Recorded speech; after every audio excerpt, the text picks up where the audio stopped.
Mana narxi qancha degan bir savol beryapsiz. Endi to'g'ri, bizda hozir mana shu urug'chilik bug'doyni to sherdan yetishtirib ishlab chiqarganimizcha bunga biz $300, $350 atrofida xarajat qilamiz. Shuning uchun bizni jami xarajatlarimizni hisobga olib, biz shu yerda o'zida bir tonnasiga $350 atrofida xarajat qilayotgan bo'lsak, har qanday klient O'zbekistondan kelgan fermerga shu narxda biz sotishimiz mumkin. Lekin logistika, avtotransport deydi. Mana shu Krasnodardan O'zbekistonga borgan har qanday fora $100, $150 bu degani $550 ga chiqib boradi. Biz mana shuni dastavkasi bilan boyna ham sizga takrorlab aytaman. Mana shu $550 atrofida bo'lishi mumkin.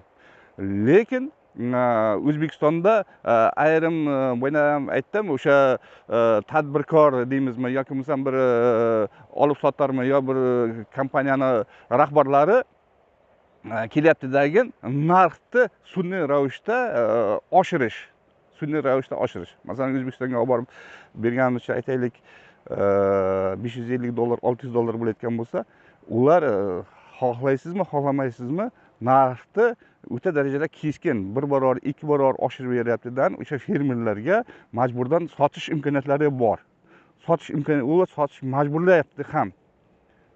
Nimaga deganda, transh deydi, fermerlarda cho'ntagida oldin puli yo'q, keyin uni keyin o'sha hosildan olib qolamiz degan bir maqsadda o'sha bu 20 million so'mga chiqarib boryapti.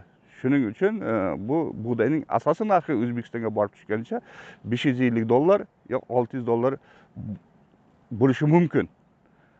Endi ayni paytda hozir Rossiyada narx-navo juda ham oshib boryapti.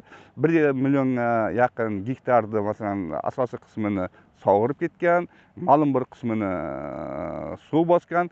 Shuning uchun O'zbekistonda urug' masalasi hozir hamma joyda muammo.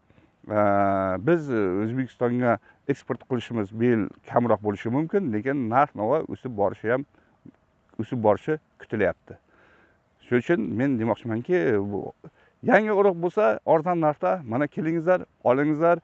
Dastavkasi bilan yana bir marta aytaman, $550 atrofida O'zbekistonda har qanday tochkasiga, har qanday fermeriga, har qanday klasteriga biz yetkazib berishimiz mumkin. Eng yaxshi, eng sifatli urug'larni.